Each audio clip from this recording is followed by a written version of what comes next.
We're not only at the halfway point of the Red Sox's season, but we're also around the halfway point of the minor league baseball season. Our Joe Weil caught up with ESPN MLB insider Kiley McDaniel to talk about how the Red Sox top prospects are doing and what the team might do in July's MLB draft. I have to start with the big three in this Red Sox system because it's the three guys people are the most excited about. So Marcelo Mayer, Roman Anthony, and Kyle Teel, what have you made of their season so far? Anthony, I think, has continued to trend up. He's, for, more casual fans, big dude, big power, even bigger exit velos than you would think given the power. The question coming out of high school a couple years ago was how much is he going to hit? Is he going to have a good enough approach to get to the power?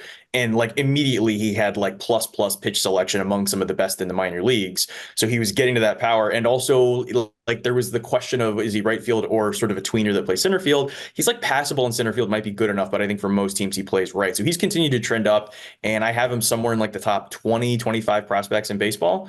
On Mayer, the feedback has actually been really positive this year. The last couple of years, it's been a little flat to maybe a little bit down. I think he's been, battling through some injuries. There's been a little bit of chasing outside the zone. There's been enough ththings hanging around a guy that had huge expectations around him coming out of the draft that he hadn't quite come through yet. And the reports from scouts early this spring are, he's a little quicker out of the box, seems to have a little more life to his swing. Seems like maybe there were some injuries bothering him that are not a factor right now. He seems to be back sort of on track. And he also, I think, is somewhere in the top 25 or 30 prospects in baseball. Those two guys, I think, are, really high up. And then Kyle Teel, obviously drafted last year out of Virginia. He was a guy that was an above average defender with above average power and pretty good bat to ball and pretty good approach. And all of those have played at the expected level, if not a little bit better. So he's continuing to trend like a potential starting catcher, which maybe, me not saying the word plus doesn't make you excited, but there's a lot of guys with average tools that are top 15 or 20 catchers in all of baseball. And he's a little bit better than that kind of guy. So he could be one of those, top 15, say, catchers in baseball when he gets there, which could be as soon as next season.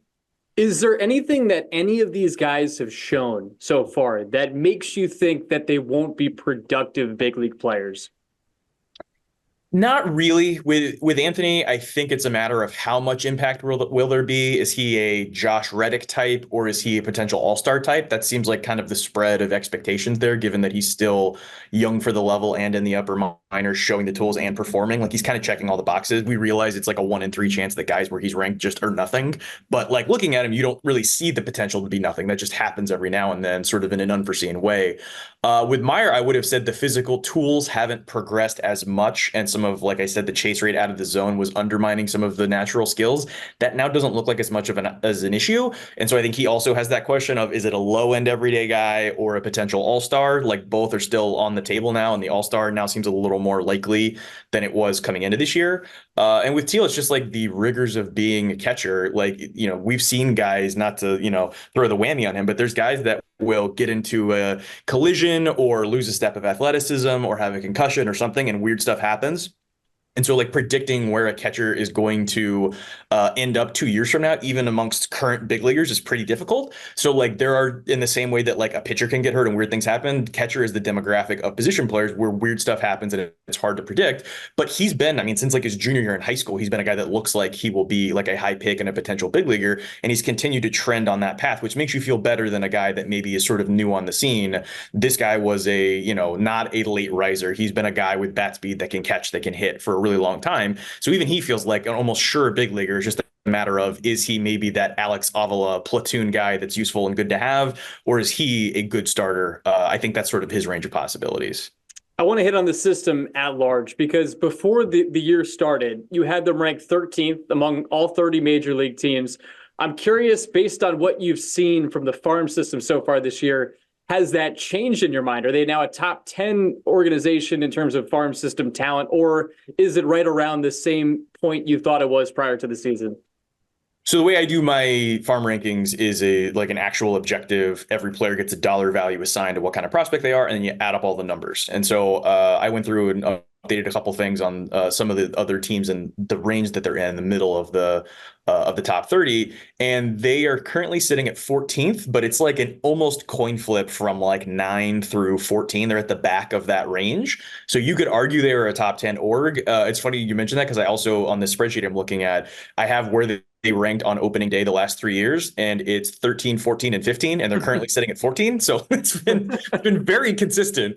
Because I think the sort of underlying thing that goes on here is the thing that gives you a, say, top 20, not bottom 10 farm system is you need to have multiple guys in the top 100. And given guys like Anthony and Mayer that have been in the top 100 for multiple years that are not quite to the big leagues yet, you've had those guys, and before that Tristan Cassis, before that Jarren Duran, you've had a steady flow of guys that have been at that level that have then graduated to the big leagues, and you now have two really big guys, three if you include Teel, who's somewhere in the middle of the top 100.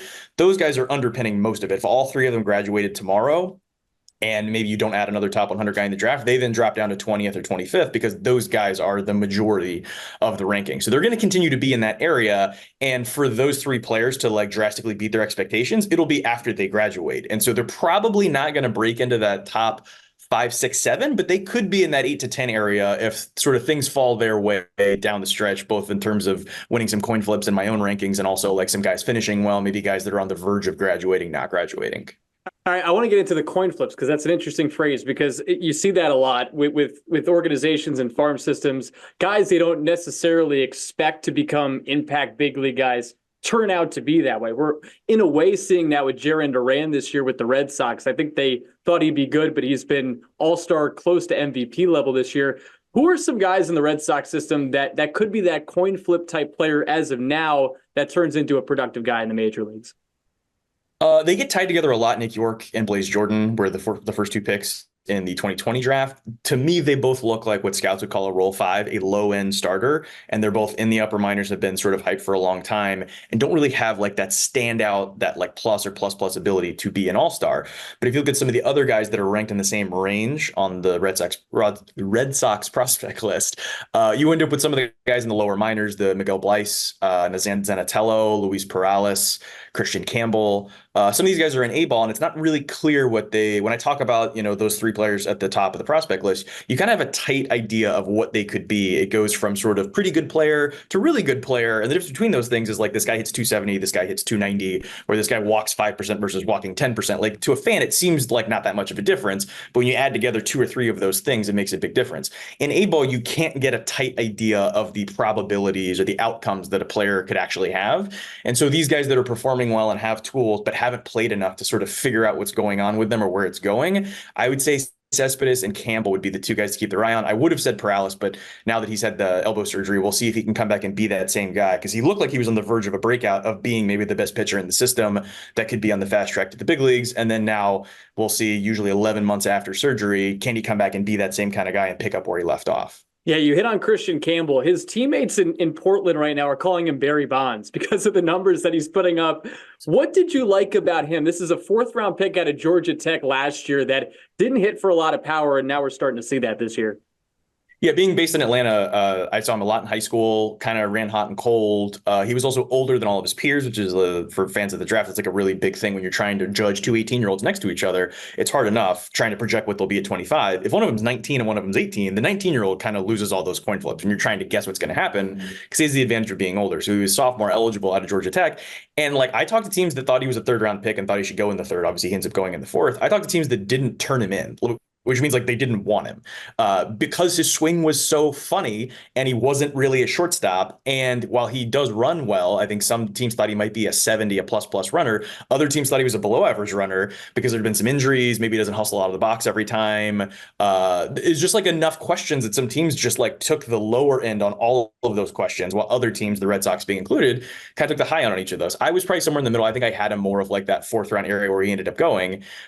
His swing was, if I could like sort of act it out for you, like the typical swing is you start your hands here, you move it here, and then you sort of tilt the bat around your head a little bit. That's sort of the optimum or standard way that you load the bat up. And he would sort of start it here, not really move it back, and just keep it vertical the whole time.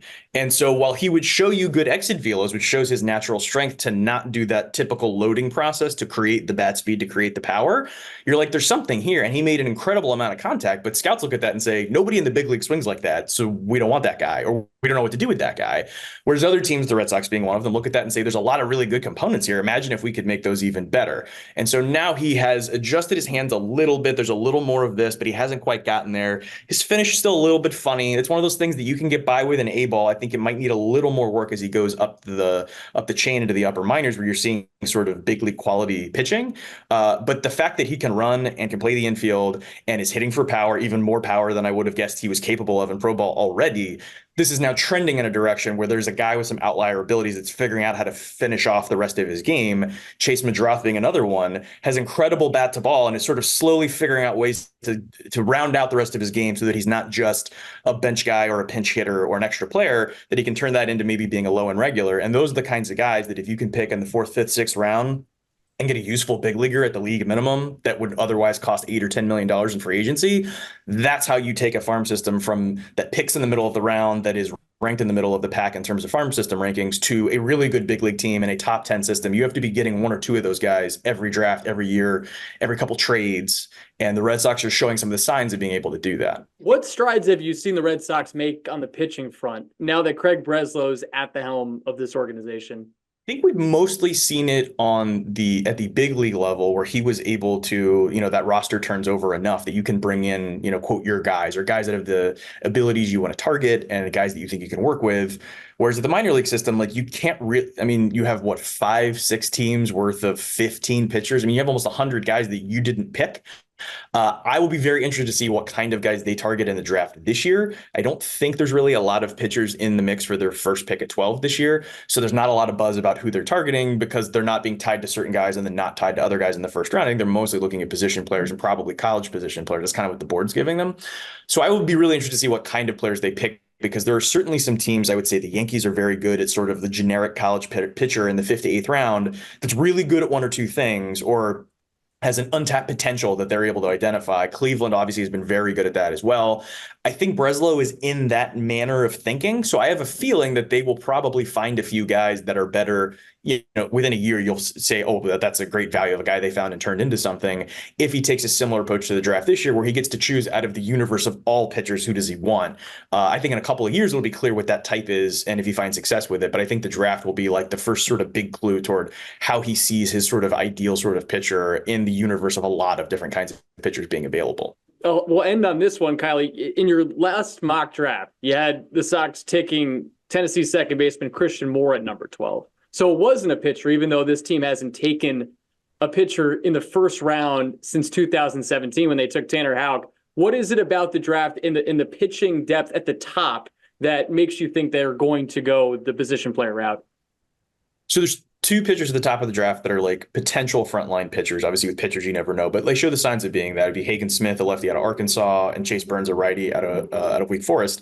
I don't think either one of them gets past like pick 7. So they're not even really in the range where Red Sox fans can be like, oh, they're supposed to go 10 or 11. Maybe they'll get to 12. Like, they're not really in play there.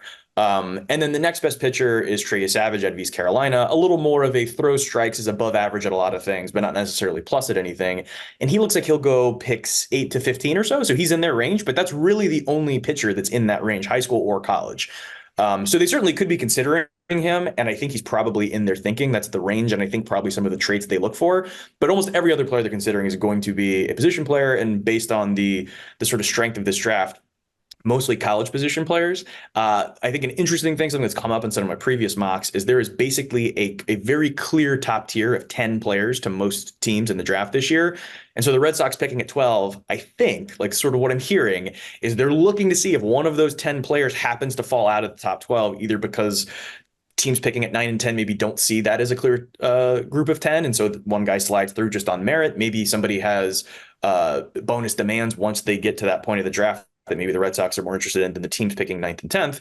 But there are also a sort of second tier of players that I think, based on their price, we have like Ryan Waldschmidt, a left fielder at Kentucky, James Tibbs, a right fielder at Florida State. They're seen as just outside that top 10, but maybe significantly cheaper. And some teams might think they're better than the 9th or 10th player. So the Red Sox are at that very interesting area. Or are they going to maybe overpay to get the 8th, 9th, 10th best player in the draft from that top tier to them? Or do they think maybe the 11th or 12th best player is actually better than some of those guys and might be cheaper and give them more things to do later in the draft?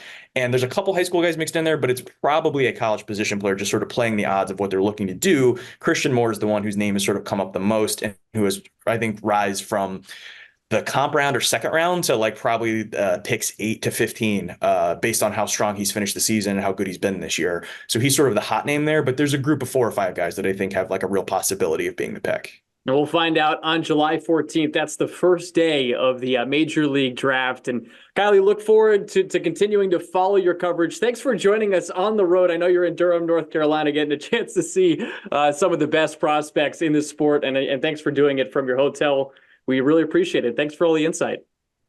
Thanks. Extra points to anybody that can identify which brand of Marriott hotel I'm in, because I'm not even sure I know right now. But sometimes I can look at the painting behind me and know which one's which. Thanks, Kiley.